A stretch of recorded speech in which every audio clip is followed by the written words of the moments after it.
Hi there, you're watching It's Not Fake, your one-stop show from Monday to Friday that gets you the critical analysis of the top 5 stories of the day. Let's get started with today's headlines. GST council की बैठक में वित्त मंत्री निर्मला सीतारमण का बयान, Covid को बताया act of God, कहा कोविड की वजह से जीएसटी कलेक्शन पर पड़ा असर। जेई नीट को लेकर छात्रों और विपक्षी पार्टियों का विरोध प्रदर्शन जारी। देश विदेश के 150 शिक्षकों ने प्रधानमंत्री को लिखी चिट्ठी, कहा परीक्षा में देरी हुई तो छात्रों के भविष्य के साथ होगा खिलवाड़। सरकार पर नकेल कसने के लिए कांग्रेस ने बनाई रणनीति, 5 सदस्यीय कमेटी सरकार के लिए ऑर्डिनेंस पर तय करेगी पार्टी का रुख। देश में कोरोना के लगातार तेजी से बढ़ रहे हैं मामले, पहली बार देश में एक दिन में 75,000 से ज्यादा आए कोरोना संक्रमित के मामले। पुणे में लगी ऑक्सफोर्ड की कोरोना वैक्सीन का नहीं दिखा कोई साइड इफेक्ट। और सुशांत सिंह राजपूत केस में सीबीआई ने तेज की जांच, रिया चक्रवर्ती ने बताया अपने और अपने परिवार की जान को खतरा। अब तक इस मामले में हो चुके हैं कई नए खुलासे। इन सारी खबरों को आपको एक एक करके बताएंगे, उसका विश्लेषण करेंगे, उसके पीछे का सच बताएंगे। लेकिन शुरुआत करते हैं हमारी आज की पहली बड़ी खबर से, और वो खबर जुड़ी हुई है जीएसटी काउंसिल की बैठक। 41st जीएसटी काउंसिल की आज बैठक हुई थी, जिसका सोल एजेंडा था कि राज्यों को जो जीएसटी का भुगतान मिलना चाहिए था वो नहीं मिला है, जिसकी वजह से राज्यों को बहुत सारी परेशानियों का सामना करना पड़ रहा था। और खासकर जो ये लॉकडाउन के चलते और कोविड की महामारी के चलते जिस तरीके की फाइनेंशियल ट्रबल्स इन सारे राज्यों को फेस करनी पड़ रही थी, उसको कैसे उस पर एक निर्णय हो, किस तरह से जीएसटी का भुगतान हो, उस मीटिंग का एक एजेंडा था। आज 5 घंटे ये मीटिंग चली। निर्मला सीतारमण 3 बजे प्रेस को ब्रीफ करने वाली थी, 3 बजे की जगह 4:30 बजे ये ब्रीफिंग शुरू हुई।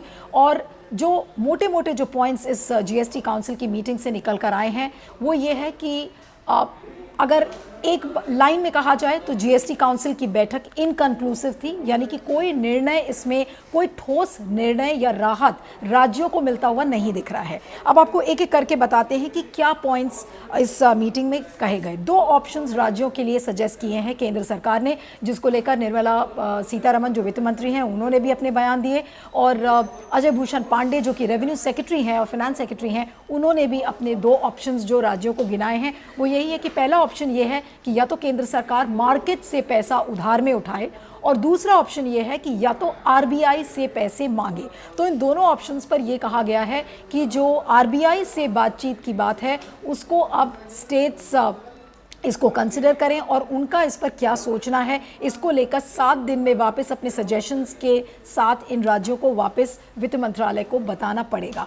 और निर्मला सीतारमण ने यह भी कहा है कि एक और जीएसटी की बैठक होगी जिसमें इन सारी बातों को लेकर एक निर्णायक, अगर इस पर कोई फैसला आता है तो आएगा। लेकिन शुरुआत की जो स्टेटमेंट्स थे निर्मला सीतारमण के, वो अगर मैं आपको कोट करूं तो उन्होंने ये बोला है कि this GST shortfall is because of an act of God, यानी कि एक अननेचुरल सिचुएशन पूरा देश फेस कर रहा है कोरोना महामारी के चलते, और ये भगवान की ऐसी मर्जी थी जिसकी वजह से ये सारी इकोनॉमिक ट्रबल्स आई हैं। तो आप सोच सकते हैं कि वित्त मंत्री ने अपने आप ही ये बोल दिया है कि अब भगवान भरोसे है ये सारी चीज़ें, किस तरह से इसको निपटेंगे इस पर कोई एक बहुत ठोस ब्लूप्रिंट निकल कर नहीं आ रहा है। दूसरी जो चीज़ है, आपको बता दें कि जो जीएसटी के चलते जो कलेक्शंस इम्पैक्ट हुए हैं, अगर आप जीएसटी की एक्ट देखें तो उस एक्ट के तहत, यानी कि उस कानून के तहत केंद्र सरकार को लगातार 5 साल तक सारे स्टेट्स को कॉम्पेंसेट करना होगा, लेकिन इस कॉम्पेंसेशन के रेवेन्यू में शॉर्टफॉल आया है। अब अगर आपको ये बताएं तो जो कॉम्पेंसेशन गैप इस साल का रहा है, जो कि आज वित्त मंत्री निर्मला सीतारमण ने भी इस बात को मेंशन किया है कि ये जो रेवेन्यू गैप इस समय दिखा है, कॉम्पेंसेशन गैप, वो 2.35 लाख करोड़, यानी कि 2.35 लाख करोड़ का शॉर्टफॉल है।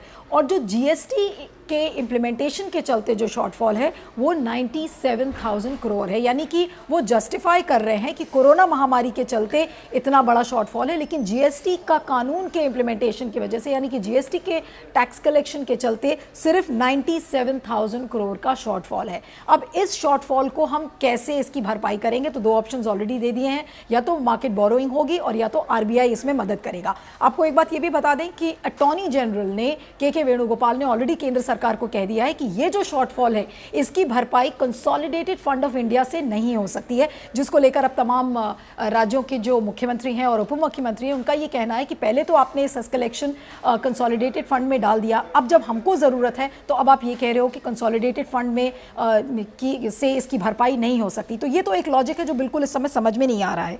और दूसरी जो चीज़ है कि अब स्टेट्स को वापस 7 दिनों में केंद्र सरकार को यानी कि वित्त मंत्रालय को ये बताना है कि ये जो दो ऑप्शंस स्टेट्स को दिए गए हैं वो कितने वायबल हैं उनके लिए। यानी कि जो पूरा भार है वो फिर से राज्य सरकारों के ऊपर डाल दिया है कि अब आप जाइए, आप और उधार उठाइए और उधार लीजिए मार्केट से, और उस उधार का जो अमाउंट आपके पास आएगा उस उधार से तो उससे आप अपने राज्य का शासन चलाइए, जितनी वेलफेयर स्कीम्स हैं वो चलाइए। तो लेकिन आज सबसे बड़ा सवाल ये है कि आज केंद्र सरकार कोई भी ठोस ऑप्शन देने में क्यों असमर्थ है। उसके पास फिस्कल स्पेस है, फिस्कल कंसोलिडेशन है, लेकिन फिर भी ऐसा लगता है कि पॉलिटिकल विल नहीं है राज्य सरकारों को मदद करने की। लेकिन आपको ये बात बता दें कि जो मार्केट बोरोइंग्स को लेकर रिलैक्सेशन की बात कही गई है तो 0.5% रिलैक्सेशंस केंद्र सरकार ने राज्यों को दिया है कि आपकी जो बोरोइंग लिमिट है वो हम बढ़ा रहे हैं। लेकिन सारा सवाल इस समय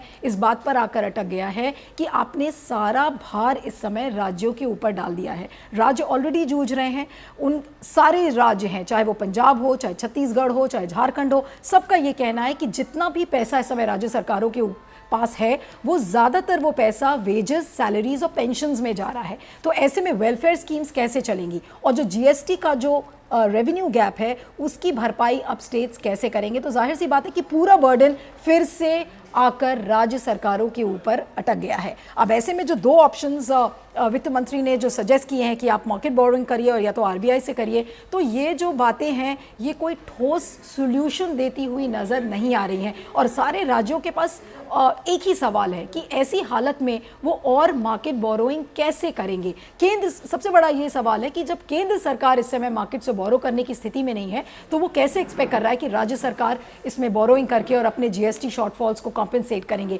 तो ये बहुत ही हास्यास्पद एक स्थिति नज़र आ रही है, जिसको लेकर ये साफ कहा जा सकता है कि इस समय भी इतने मंथन के बाद 5 घंटे जो ये मीटिंग चली है, वित्त मंत्री निर्मला सीतारमण ने कोई ठोस जवाब नहीं दिया है। So all in all today's meeting has remained inconclusive. There is no solution in sight, and the 7-day period which has been offered by the central government doesn't seem to bring in very substantive answers. इस पर आपका क्या सोचना है, feedback दीजिएगा। मैं आगे चलती हूँ। हमारी दूसरी खबर जो इंजीनियरिंग के जॉइंट एंट्रेंस एग्ज़ाम है और नीट यानी कि जो मेडिकल एग्ज़ाम्स जो होने वाले हैं उसको लेकर है। लगातार विरोध प्रदर्शन छात्रों का चल रहा है। आपको बता दें कि इंजीनियरिंग के जो छात्र हैं वो लगभग 9 लाख छात्रों की संख्या है जो कि एग्जामिनेशंस के लिए तैयार हो रहे हैं, और एक ही ऑब्जेक्शन है कि इस कोरोना महामारी के दौरान इस एग्ज़ाम को पोस्टपोन क्यों नहीं करा दिया जाता। अब आपको बता दें कि 2 बार ये ऑलरेडी नीट और जेई के एग्ज़ाम्स पोस्टपोन हो चुके हैं, और अभी भी जिस तरीके से कोरोना का संक्रमण बढ़ रहा है तो इन छात्रों की यही डिमांड है कि आप एग्ज़ाम्स कैंसिल मत करिए, इसे सिर्फ पोस्टपोन करिए। जहाँ तक नीट के एग्ज़ाम्स देने के छात्रों की जो संख्या है वो लगभग 16 लाख है। अब आपको बता दें जो शिक्षा मंत्री हैं रमेश निशंक पोखरियाल, उन्होंने एक डीडी न्यूज़ के एक इंटरव्यू में इस बात को कहा था कि नहीं, छात्र और पेरेंट्स चाहते हैं कि इस पूरे एग्जाम को डिले ना किया जाए, 0 एकेडमिक ईयर ना प्रूव हो, किसी का नुकसान ना हो और जो छात्रों का भविष्य है वो कहीं ना कहीं सुरक्षित हो। ऐसी बातें पोखरियाल ने कही थी। अब आज जो दूसरे दिन जो जिस तरीके का एक्सप्लेनेशन मिस्टर पोखरियाल के ऑफिस से आ रहा है वो ये कह रहे हैं कि इतने सारे एडमिट कार्ड्स जो छात्र डाउनलोड कर रहे हैं, जिनकी संख्या मैं आपको बताती हूं कि जो जेई के छात्र हैं उन्होंने 7,35,856 स्टूडेंट्स ने एडमिट कार्ड्स को डाउनलोड किया है। जहां तक नीट के छात्रों का सवाल है, करीब 9 लाख छात्रों ने इसका एडमिट कार्ड डाउनलोड किया है। तो जितने लोगों ने डाउनलोड किया है एडमिट कार्ड, तो वो ये कह रहे हैं कि जब इतने लोग डाउनलोड कर रहे हैं एडमिट कार्ड्स, तो इसका मतलब ये समझा जाए कि ये सारे लोग इच्छुक हैं ये परीक्षा देने के लिए। तो शिक्षा मंत्री अगर इस तरीके का सजेशन और सुझाव लोगों के सामने रख रहा है तो इसे आप क्या कहेंगे? इस पर आप हंसेंगे या इस पर आप खेद व्यक्त करेंगे कि एक देश का एक शिक्षा मंत्री इस तरीके से बातें कर रहा है? आप प्रेशर डाल रहे हैं स्टूडेंट्स पर, भले वो एडमिट कार्ड हो, चाहे डेट्स को लेकर हो, चाहे आप ये कह रहे हो कि सोशल डिस्टेंसिंग के नॉर्म्स नेशनल टेस्टिंग एजेंसी लेकर आई है और हम सारे सेफ्टी प्रोटोकॉल्स का ध्यान रखेंगे, इसलिए लोगों को शिक्षा देनी चाहिए। दूसरी तरफ जो छात्रों का एक वर्जन है और जो कि एक बहुत ही लॉजिकल वर्जन है और जिसे हम ये नहीं कह सकते और उसे नज़रअंदाज बिल्कुल नहीं किया जा सकता, हालांकि सुप्रीम कोर्ट ने उस पिटिशन को डिसमिस कर दिया है। छात्रों का ये मानना है कि जब छात्र इतनी बड़ी संख्या में जब एग्जामिनेशंस देने आएंगे तो that it's very natural that they will carry back the infections to their families. ये पहला पॉइंट है। दूसरा ये है कि ऐसे बहुत सारे राज्य हैं जैसे असम हो गया, वेस्ट बंगाल हो गया, बिहार हो गया, जहाँ पर इस समय बाढ़ की स्थिति बहुत ज़्यादा उफान पर है। तो ऐसे राज्यों में छात्र एग्ज़ाम देने कैसे जाएंगे?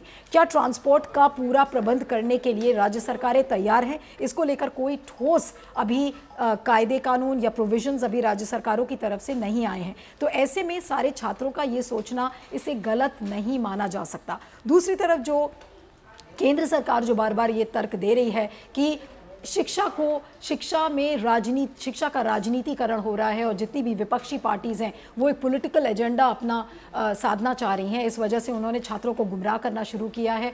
और ये बात सही है कि जैसे समाजवादी पार्टी है, आज लखनऊ में इसको लेकर काफ़ी प्रोटेस्ट्स भी हुए हैं और कांग्रेस ने कल एक ऑल इंडिया प्रोटेस्ट करने का ऐलान किया है कि ये जो इशू है बहुत ही संवेदनशील है और ऐसे छात्रों की जान को खतरा है। तो ये सारी बातें इस समय पॉलिटिकल पार्टीज़ उठा रही हैं, लेकिन सवाल सबसे पहले ये होता है कि जब केंद्र सरकार कोई लॉजिक और कोई रीज़न नहीं दिखा रही है तो ऐसे में आपके पास विकल्प क्या बचता है? विपक्षी पार्टीज़ भले ही अपना पॉलिटिकल एजेंडा साध रही हों, लेकिन कहीं ना कहीं छात्रों की आवाज़ इस समय कौन उठाएगा, वो एक बड़ा सवाल है। इन सारी खबरों के बीच आज ये भी खबर आई है कि लगभग 150 ऐसे एकेडमिशियंस हैं जिन्होंने प्रधानमंत्री नरेंद्र मोदी को चिट्ठी लिखी है और कहा है कि ये जो साल है ये बर्बाद नहीं होना चाहिए और किसी भी सूरत में छात्रों के भविष्य से ये जो पॉलिटिकल पार्टीज़ हैं खिलवाड़ कर रही हैं, इसे हमें अलाउ नहीं करना चाहिए। तो एक बहुत ही अनसर्टन सी एक स्थिति है और इसके बीच में आपको बता दें कि डेट्स ऑलरेडी आ चुकी हैं। जो जेईई मेंस के जो एग्ज़ाम है वो 1 सितंबर से 6 सितंबर के बीच में होने हैं और नीट का जो एग्ज़ाम है, नीट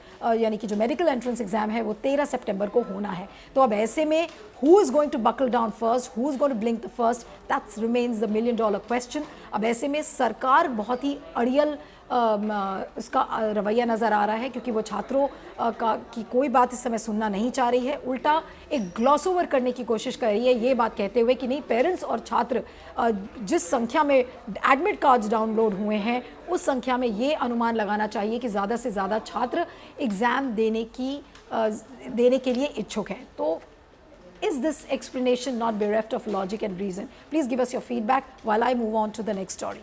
अगली खबर हमारी कांग्रेस ने आज एक 5 सदस्यों की एक कमेटी बनाई है और इस कमेटी का काम होगा कि रणनीति तैयार करना कि जिस तरह से मोदी सरकार ने बहुत सारे ऑर्डिनेंसेस यानी कि अध्यादेश जो वो लेकर आए हैं उसको जो प्रोमलगेट किया गया है तो उसके एवज में वो किस तरह से उन ऑर्डिनेंसेस को काउंटर करेंगे, इस 5 सदस्यीय कमेटी का ये काम रहेगा। अब इस 5 सदस्यों की कमेटी में कौन कौन है? पी चिदम्बरम, दिग्विजय सिंह, जयराम रमेश, अमर सिंह और गौरव गोगोई। जयराम रमेश की अगुवाई में ये कमेटी काम करना शुरू करेगी। लेकिन क्या ये मेन खबर है? क्योंकि मोदी सरकार से तो कांग्रेस हमेशा से ही लड़ती आई है। बहुत सारे लोग ये कह रहे हैं कि एक डाइवर्जनरी टैक्टिक्स है कांग्रेस का, क्योंकि पूरी स्पॉटलाइट इस समय कांग्रेस वर्किंग कमेटी जो 4 दिन पहले हुई थी उसको लेकर थी। लोग बार बार इस बात को कह रहे थे कि Sonia Gandhi continues to remain as the interim president, लेकिन वो 23 कांग्रेस के लीडर्स जिन्होंने चिट्ठी लिखी थी, जिन्होंने डिसेंट एक्सप्रेस किया था, उसको लेकर मामला अभी भी ठंडा नहीं पड़ा है। तो क्या ये 5 सदस्यों की जो कमेटी बनाई गई है तो ये क्या एक डाइवर्जनरी टैक्टिक्स है? उसमें एक एजेंडा ज़रूर है कि जो मोदी सरकार द्वारा बनाए गए जो ऑर्डिनेंसेस हैं उसको काउंटर करने के लिए एक रणनीति ज़रूर ये तैयार करेगी, लेकिन कहीं ना कहीं स्पॉटलाइट शिफ्ट करने की कोशिश की जा रही है। और मैं ऐसा क्यों कह रही हूँ मैं अब आपको बताती हूँ। आज खबरें ये आ रही हैं कि लखीमपुर खेरी डिस्ट्रिक्ट की जो कांग्रेस यूनिट थी उसने एक पत्र लिखा है केंद्रीय लीडरशिप को, कांग्रेस को, कि जिसमें कि जो लीडर वहाँ के हैं जितिन प्रसाद, यूपी का एक चेहरा माने जाते हैं। तो उस चिट्ठी में कांग्रेस वर्कर्स ने ये लिखा है कि Jitin Prasad is the only Congress leader from UP जिसने की डिसेंटिंग लेटर लिखा था। अब उन्होंने इसके अलावा जितिन प्रसाद के बारे में ये भी लिखा है कि जितिन प्रसाद एक ऐसी फैमिली को बिलोंग करते हैं जिन्होंने गांधी फैमिली को हमेशा से अपोज किया है। उन्होंने ये भी कहा है कि जो जितिन प्रसाद के जो पिता थे यानी कि जितेंद्र प्रसाद, उन्होंने 1999 में सोनिया गांधी के खिलाफ इलेक्शन लड़के ये जता दिया था कि उनकी लॉयल्टी गांधी परिवार से नहीं है, इसलिए जितिन प्रसाद को हटाने की मांग की गई है इस चिट्ठी में। तो अगर हम ये सोच रहे हैं कि जो डिसेंटिंग लेटर्स को लेकर पूरी जो कंट्रोवर्सी थी और CWC की मीटिंग जब खत्म हुई तो ये कहा गया कि Sonia Gandhi will continue as the interim Congress president till the time the next AICC session is not called off, तो ये मानना कि कहीं ना कहीं आग ठंडी हो गई है तो ऐसा नहीं है, क्योंकि लगातार कल भी कपिल सिब्बल ने लिखा था कि this post it's not about post, what matters is the country, इस बात को लिखा था। अब आज देखिए फिर से स्वर तेज हो रहे हैं, जितिन प्रसाद को लेकर बातें कही गई हैं, तो कहीं ना कहीं जो रिजेंटमेंट था और जो सारे लीडर्स जिसमें कि शशि थरूर, कपिल सिब्बल, जितिन प्रसाद, आनंद शर्मा जैसे बड़े दिग्गज नेता हैं जो कि कांग्रेस में इन्होंने 30 से 40 साल अपने दे दिए हैं, अगर ये लीडर्स किन चीज़ों की मांग कर रहे थे, ये इनका ये कहना था कि कांग्रेस में रिफॉर्म्स लाने की ज़रूरत है, एक विजिबल कलेक्टिव लीडरशिप की डिमांड उन्होंने की थी जो कि कांग्रेस में लैकिंग थी, उस चीज़ की कमी कांग्रेस में देखी जा रही थी, और इसके अलावा जो रिफॉर्म्स की बातचीत कही गई थी तो उसको लेकर अभी भी कोई बातचीत CWC में भी नहीं हुई है। अब अगला AICC सेशन कब आएगा, अगर सोर्सेस की माने तो उन्होंने कहा है कि अर्ली जनवरी यानी कि 2021 तक AICC सेशन को बुलाया जा सकता है। उसमें अब ये जो सारे कंसर्न्स हैं, जो कमेटी भी बनाई गई है, वो सारे कंसर्न्स को कैसे एड्रेस करेगी, क्योंकि ये लीडर्स बार बार इस बात को कह रहे हैं, कभी कपिल सिब्बल, कभी गुलाम नबी आज़ाद, अब आज जितिन प्रसाद के बारे में ये लिखा गया है, तो कहीं ना कहीं जो पूरी जो समस्या है वो जाकर दो भागों में बढ़ गई है कि either today's Congress leaders are with the Gandhi family or they are not with the Gandhi family। तो इस चीज़ को आप कैसे देखेंगे। लेकिन क्या कांग्रेस जो 135 साल पुरानी पार्टी है, क्या वो अपने अंदरूनी मामलों को हल करने में सक्षम नज़र आ रही है? मुझे नहीं लग रहा कि ऐसा कुछ होता हुआ बहुत जल्दी नज़र आ रहा है। लेकिन हाँ, जिस तरीके से वो लेटर्स लीक किए गए,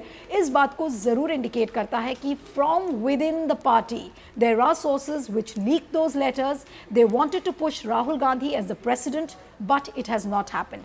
Why it has not happened? There are no cogent reasons for that. But yes, there is still uncertainty which prevails within the grand old party. और इसका ठोस जवाब हमें कब तक मिलेगा, इस पर अभी कोई हल्का सा भी इंडिकेशन हमें अभी तक नहीं मिला है। इस पर आपका क्या सोचना है, फीडबैक दीजिएगा, मैं आगे चलती हूँ। हमारी अगली खबर कोरोना अपडेट्स को लेकर है। जी हाँ, अगर पिछले 24 घंटे की हम बात करें तो भयावह नंबर्स हमारे सामने हैं। 75,760 इन्फेक्शियस केसेस की बातें कही जा रही हैं, जिसकी वजह से India is the only country which has recorded the highest jump in a single day, यानी कि एक दिन में सबसे ज़्यादा मात्रा में जो कोरोना के इन्फेक्शंस हैं वो पूरे विश्व में भारत इकलौता देश है जिसने कि सिंगल डे स्पाइक इतने सारे केसेस की देखी है। अगर टोटल केस लोड इस समय देखें तो वो 33 लाख का आंकड़ा है, वो पार हो चुका है। अगर टोटल मौतों की हम बात करें तो 60,472 केसेस डेथ्स के हैं। रिकवरी रेट ज़रूर 76% हो चुका है। उधर कर्नाटका में भी ये बात कही जा रही है कि अब कॉलेजेस को ओपन किया जाना चाहिए 1 अक्टूबर से। तो ऐसी स्थिति में एक बहुत ही अनिश्चितता का माहौल है, और जिस तरह से जिस तेज़ी से कोरोना का संक्रमण फैल रहा है तो उसका कारण क्या है उस पर कोई बातचीत अभी नहीं हो रही है। फिलहाल जो कोरोना की वैक्सीन की आने की बात है, जो ऑक्सफर्ड के कोलैबोरेशन में जो वैक्सीन था उसमें ये बताया जा रहा है कि जो अभी तक ह्यूमन ट्रायल्स हुए हैं उसमें उसका कोई साइड इफेक्ट नज़र नहीं आया है। लेकिन वैक्सीन कब तक आएगा, most of the experts are saying that the earliest we can look at the vaccine is not before the start of early 2021। तो यानी कि वैक्सीन जल्द से जल्द भी अगर आएगी तो जनवरी 2021 के पहले नहीं आएगी। लेकिन ऐसे जो ये पीरियड बचता है, आज अगस्त अभी ऑलमोस्ट ख़त्म होने की कगार पे है, तो अगस्त यानी कि सितंबर से लेकर अभी जो लास्ट वीक ऑफ दिसंबर तक का जो पीरियड है, ये पीरियड बहुत क्रूशल रहेगा। इसमें कितनी मौतें होंगी, सिंगल डे स्पाइक की अगर हम बात करें, रोज़ नए नए रिकॉर्ड्स इस समय टूट रहे हैं। जल्दी हम मेक्सिको को टेक ओवर कर लेंगे as far as deaths are concern.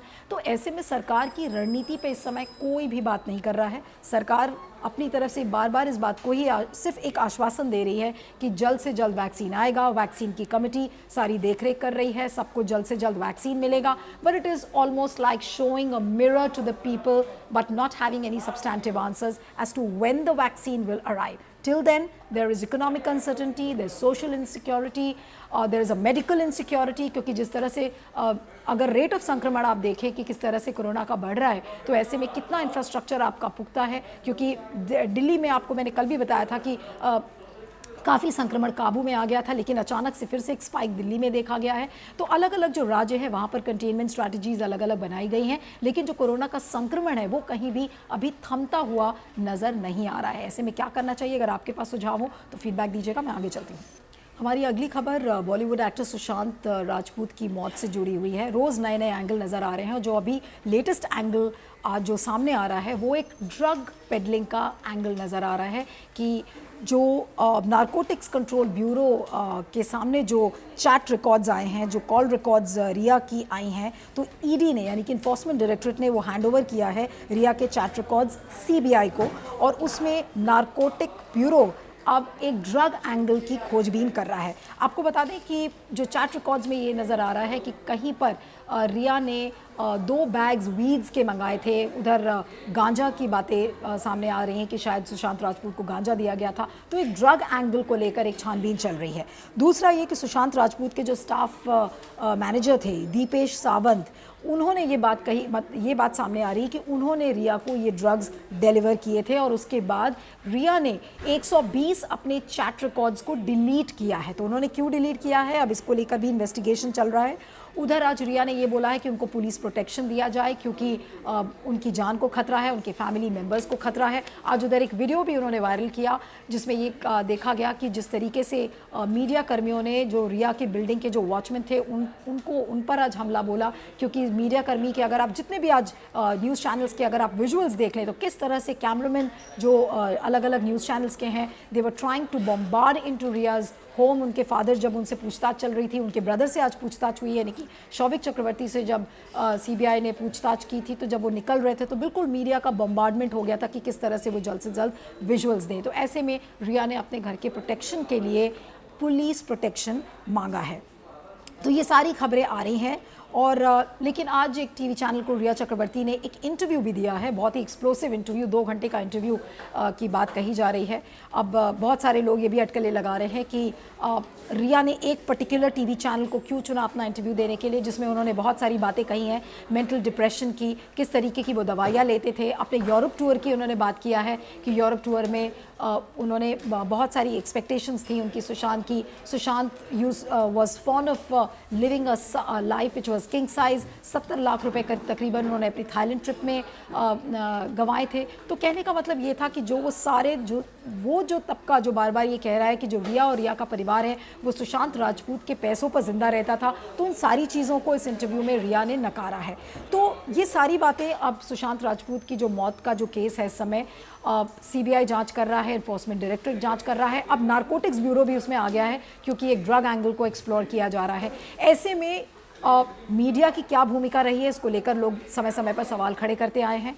रिया का जिस तरह से मीडिया ट्रायल हो रहा है उसको लेकर लोग सवाल खड़े कर रहे हैं कि रिया के खिलाफ ऐसा कोई सबूत नहीं है, लेकिन मीडिया ने उसको विलिफाई करने की कोशिश की गई है।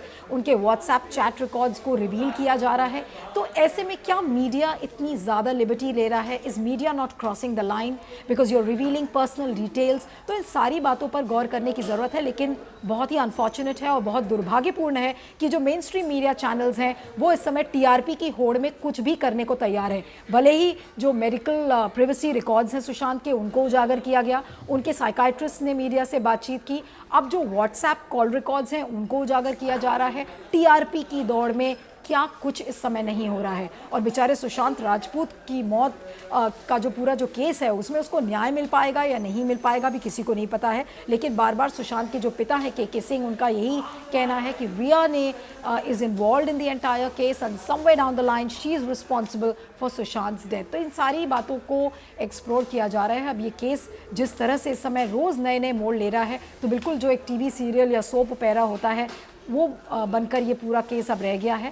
And it's really been trivialised every day by the media and media is solely responsible for that. लेकिन मीडिया क्या अपने आप को क्वेश्चन करेगी? आज कितने टीवी चैनल्स हैं, कितने अखबार की वेबसाइट्स हैं जो आज अपने आप पर प्रश्न खड़े कर सकती हैं? शायद आप उसे फिंगर टिप्स पे ही गिन सकते होंगे। तो आज इट्स नॉट फेक की 5 बड़ी खबरों में इतना ही। You can follow me on Twitter @neelu317। There is an email ID flashing on your screen. You can send us your feedback. Thanks for watching. It's not fake.